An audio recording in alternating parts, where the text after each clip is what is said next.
Yeah, welcome back. In this class, we are going to start unit number 3 with the basic differences between gate logic and switch logic.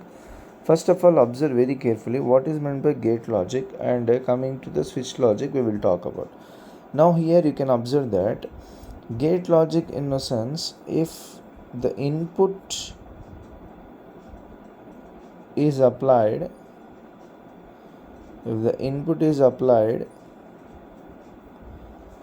to the gate terminal, this is a very important point. If the input is applied to the gate, whereas in switch logic, if the input is applied to either source or drain, you can observe very clearly. If the input is applied to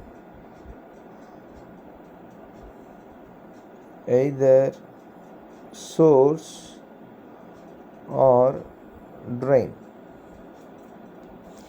What are the examples of gate logic and what are the examples of switch logic if you talk about? In gate logic, the example is absolutely, what is that? CMOS. A static CMOS or a standard CMOS.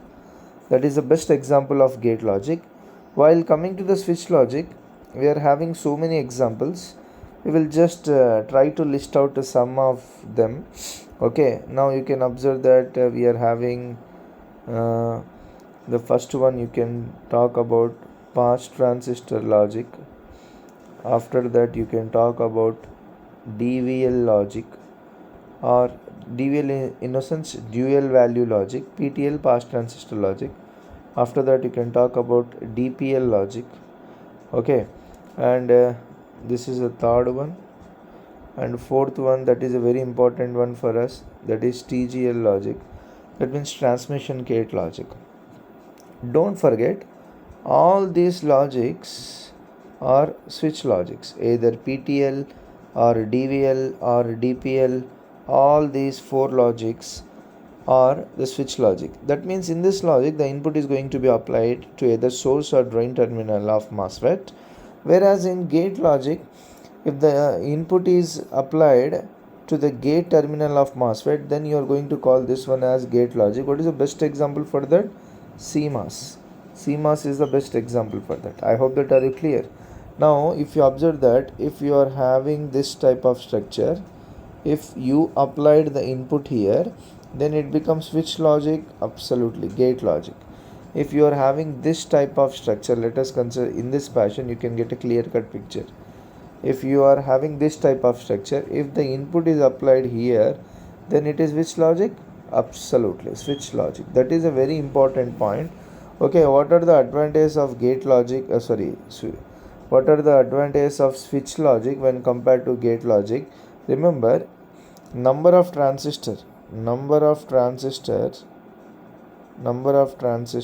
is high in gate logic. Okay, whereas in switch logic, less number of transistors.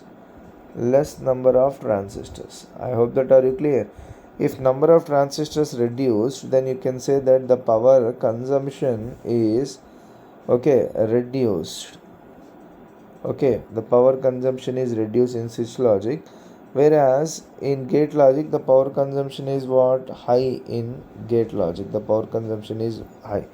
If less number of transistors are there, therefore, the design point of view, if you talk in the design point of view, you can utilize less chip area.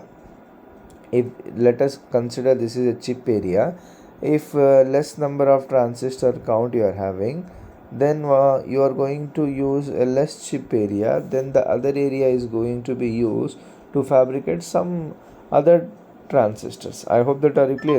This is a very important point you have to talk about, and very very carefully you have to tell, is it understood? What is the difference between gate logic and switch logic? Okay, if you are having any queries, okay, please comment. For this class, that is the topic, the simple topic, the difference between gate logic and switch logic. Is it understood? Okay, thank you very much for each and everyone. Have a nice day.